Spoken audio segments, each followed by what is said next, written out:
Sa isang legal na usapin, gaano ba talaga kahigpit dapat ang pagsunod sa proseso? Mas mahalaga pa ba to kaysa sa mismong laman ng kaso?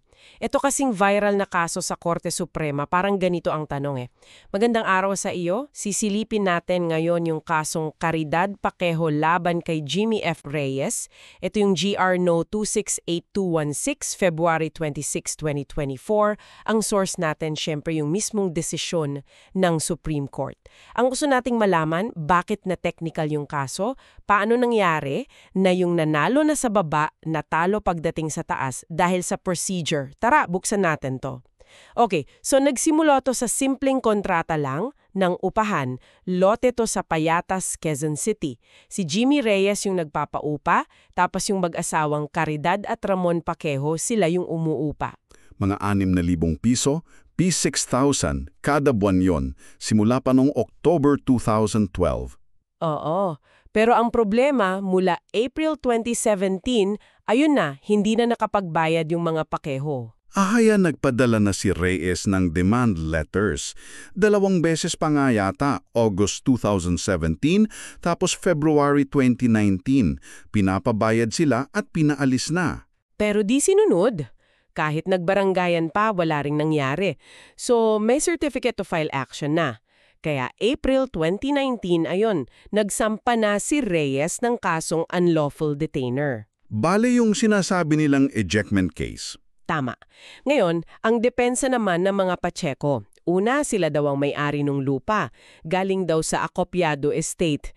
Pangalawa, iga raw yung property na sinasabi ni Reyes. Tapos hindi raw nila natanggap yung demand letter. At may isa pa silang argumento, yung prescription daw. Kasi yung unang demand 2017 pa. Ang pagsampa ng kaso 2019 na, lagpas 1 taon na raw. Okay, so yan ang mga argumento. Paano ni-resolve yan sa MTC sa Metropolitan Trial Court? Dun sa METEC A, ang naging focus nila, kumpleto ba yung requirements para sa unlawful detainer? At ang sabi ng METC noong September 21, 2020, napatunayan daw ni Reyes yung kaso niya. Paano nila nasabi yun? Kasi yung mismong mga Pacheco, umamin sila sa korte na pumasok sila sa kontrata ng upa. Yun ang tinatawag na judicial admission. Yung pag-amin nila mismo. Oo. Ang dahilan lang daw kaya sila tumigil magbayad, inalaman daw nilang hindi pala si Reyes ang may-ari. Dito ngayon pumasok yung sinasabi nating prinsipyo ng estoppel. Rule 131, Section 2B yan ng Rules of Court.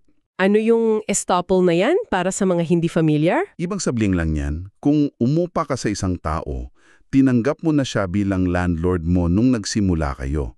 So hindi mo na pwedeng questionin yung titulo niya o pagiging may-ari niya para lang makalusot sa obligasyon mong magbayad o umalis. Pwedeng sabihin ngayon na, uy, di pala ikaw may-ari. Kung sa simula pa lang, kinilala mo siyang landlord. Exactly. Kaya ang desisyon ng METC, utos sa mga Pacheco na umalis, magbayad ng 6,000 pesos kada buwan simula February 2019 hanggang makaalis sila. Tapos may P20,000 na attorney's fees pa at gastos sa kaso. Okay, nanalo si Reyes sa METC. Amakyat na yon sa RTC, Regional Trial Court. Anong sabi ng RTC? Naku, kinatigan lang din ng RTC yung desisyon ng METC. July 9, 2021 yung desisyon nila. In toto pa nga eh. Ibig sabihin yung buong buo, walang binawas, walang dinagdag. Inulit lang yung punto. O inulit lang nila yung tungkol sa estoppel, sa kontrata, naging illegal daw yung pagtira nila simula nung di na sila nagbayad pagkatapos ng demand. Klaro daw yon. Mukhang dire-diretso na sana para kay Reyes, ano? Pero saan nagka-twist? Dito na nga. Si Caridad Pacheco, byuda na siya by this time, dinala niya yung kaso sa Court of Appeals, sa CA. Pero ang ginamit niya, isang petition for certiorari sa ilalim ng Rule 65.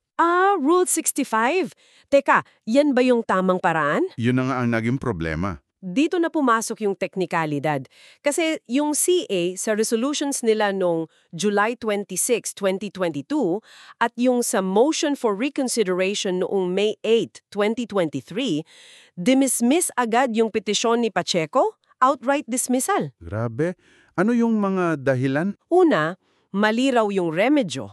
Sabi ng CA dahil yung desisyon ng RTC ay galing sa pag-apela mula sa METC, bale, appellate jurisdiction yon ng RTC, ang tamang apela papuntang CA dapat ay petition for review sa ilalim ng Rule 42. Hindi Rule 65. Hindi, Rule 65. Kasi ang Rule 65, yung certiorari, special civil action yan. Para lang kung may grave abuse of discretion or walang jurisdiction yung korte. Hindi yan pamalit sa apelang di mo na file on time. Mahalaga yan difference na yan. Critical yan. Oo. Pangalawa, may mga procedural defects pa. Kulang daw ng maayos na verification at certification against forum shopping. Yung verification, pagpapatunay mo na totoo yung sinasabi mo sa petisyon.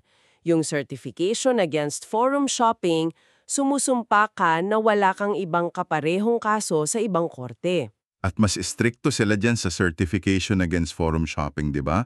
Kasi yun yung pumipigil sa pagpapatong-patong ng kaso. Tama.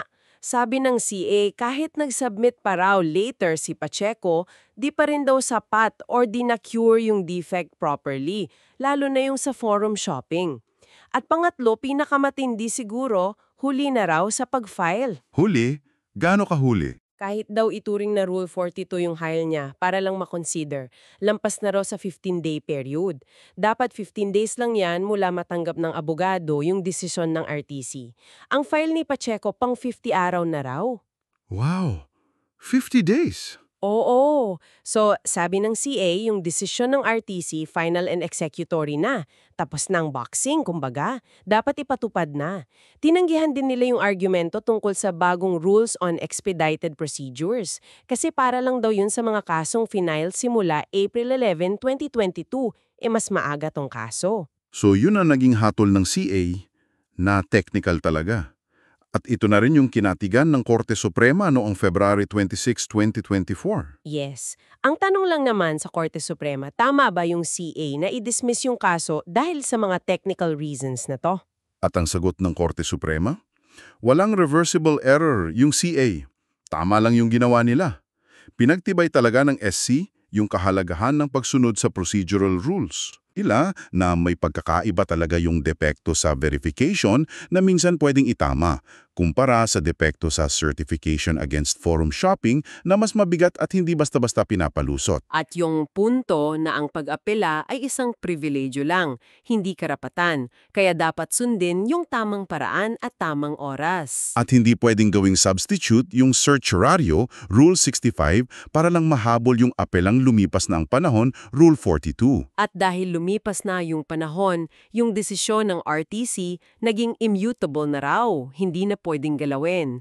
Kailangan para magkaroon ng katapusan yung mga kaso. So, kung isummarize natin, ano yung mga importanteng doktrina o aral dito para sa ating mga tagapakinig? Sige, isa-isahin natin. Una, yung estoppel sa pag-upa or tenant estoppel. Rule 131, Section 2B. Uulitin ko lang, kung umupa ka, accepted mo na yung landlord mo noong simula. Hindi mo pwedeng gamitin yan para di magbayad o umalis. Okay, clear yan. Pangalawa, Tamang remedyo sa apela. Critical to. Kung galing RTC appellate decision mula METC, dapat Rule 42 petition for review papuntang CA. Hindi Rule 65 certiorari. Maling remedyo ro, dismissed. oo, yan ang tumapo sa kaso ni Pacheco eh. Pangatlo, Kahalagahan ng proseso. Hindi lang to mga simpleng papel. Yung verification, certification against forum shopping, yung tamang deadline sa pag-file, lahat yan mahalaga. Kailangang sundin. kahit parang ang liit na bagay minsan no, pero yun pala yung magiging deciding factor. Oo. At pang-apat, finality of judgment. May hangganan ang lahat. Kapag tapos na ang panahon para umapela at wala kang ginawa o mali ang ginawa mo, pinal na ang desisyon. Hindi na mababago. Immutable. Napakalinaw ng mga puntong yan. Sa kasong to, Pacheco versus Reyes, GR number 268216, February 26, 2024, kitang-kita na nanaig yung technicality, yung rules of procedure. Mas naging matimbang yung paano ka umapela kaysa sa ano yung merits ng kaso mo sa mababang korte. Tama. Kaya ang tanong para sa iyo na nakikinig, Ano kaya ang mas dapat nating bigyan ng timbang? Yung striktong pagsunod sa proseso para mapanatili ang kaayusan ng ating mga korte? O yung pagbibigay ng konting leeway, lalo na kung mga ordinaryong mamamayan ang involved, para masigurong napapakinggan talaga yung merito ng kaso nila? At yan, nagbubukas talaga ng mas malaking usapin. Paano ba masisiguro ng ating legal system na habang pinapanatili natin yung orderliness ng proseso, nabibigyan pa rin ng tunay na pagkakataon para sa katarungan yung lahat? Kasama na yung mga siguro hirap sa buhay, walang sapat na kaalaman, o walang pambayad sa magaling na abogado para i-navigate itong mga komplikadong rules na to. Isang mahalagang tanong yan na dapat nating pag-isipan. Hinihikayat ka naming mag-iwan ng iyong komento o i-favorite itong ating naging talakayan. Ano sa tingin mo? At syempre, huwag kalimutang mag-subscribe para laging updated ka sa mga susunod pa nating malalalimang pagsisiyasat sa mga